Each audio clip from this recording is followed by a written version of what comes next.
When it comes to estate planning, one size does not fit all, especially those with unique considerations. So whether you're remarried, you have a blended family, or you're caring for a loved one with special needs, we're going to give you some helpful information with your estate planning. That's right. This morning we're joined by private wealth advisor Will Rogers to talk about unique estate planning situations. Will, welcome back. Good to see you. No, good to be here. And again, this is all about extending the love you have after your death for the people you care about. And if you don't have a plan, the government has one for you that might not line up with these special situations. Exactly. Absolutely. Okay, so Will, what are some of the situations we're talking about today? The first one that is very common is if it's a blended marriage where you've been divorced or widowed and remarried and have maybe some stepchildren that are in there. Second one is if your spouse is not a U.S. citizen. Okay. The third one we're looking at is if you and your partner are not legally married. And then finally, we're going to talk about beneficiaries with any special needs and how to take care of them. Okay. I am a stepson, so I'm part of a blended family. And unfortunately, my stepfather passed away last year. So this is something that we've gone through with our family. What tools are helpful if you've been divorced or remarried or have that blended family? Well, and the two biggies are the Irrevocable Life Insurance Trust and the Qualified Property Trust, or called the Q-Tip Trust. The Irrevocable Life Insurance Trust is one where you put the money in, and as the beneficiaries or the future folks can't change where it goes. And if you've got some really high yielding or specialized rate of interest in there, that can pay out that income, say to your spouse, but the principal goes to your kids, so you can kind of take care of both. The Qualified Terminal Interest Property Trust, the Q-Tip Trust. You've got the house, again, you want the house to go to your kids, but you want your spouse to be able to live in there until they pass away. It does just that. They get to live in it. They don't own it. They can't sell it. It's theirs to live in as long as they want to.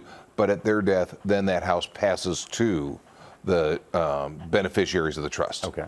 Fascinating. Okay, so what should people know if your spouse is not a U.S. citizen?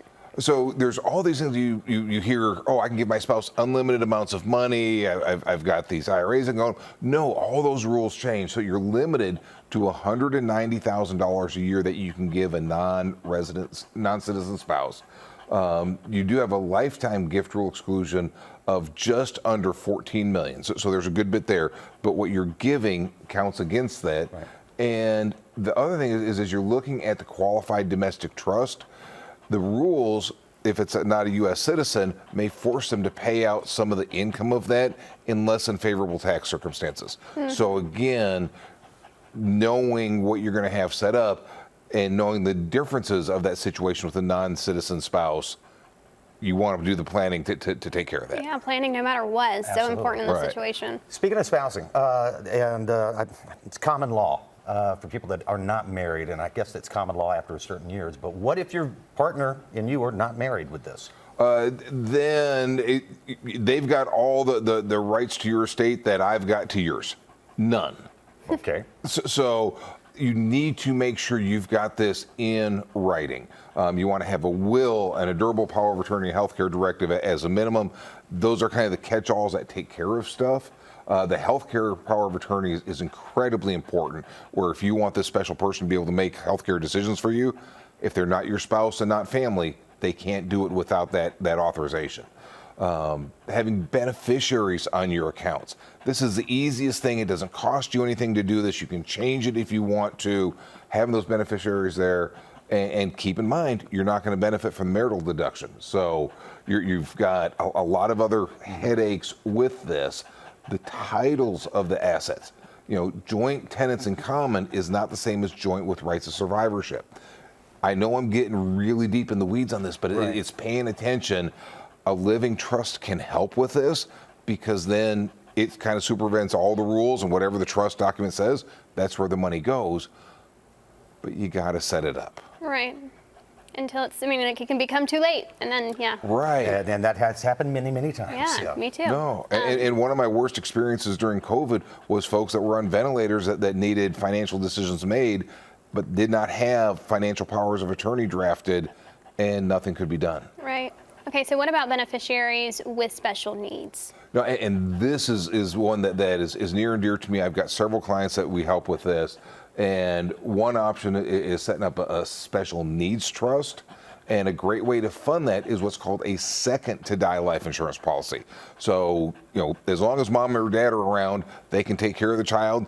But when the second person passes away, then that money pays out and funds the trust. They're often a lot less expensive than a regular life insurance policy. Having an ABLE account is something that folks can use. This is something the government set up. A lot of folks have heard of the 529 plans for college.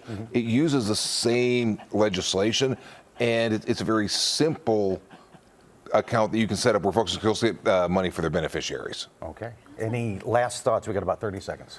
As you're looking at this, really you want to make sure how your money from is going to go to your children from a previous marriage. Right. Think that through. If you've got a non-married partner, how can they benefit from your estate? And then how can your estate support a special needs child without jeopardizing any federal or state support that they might have coming in?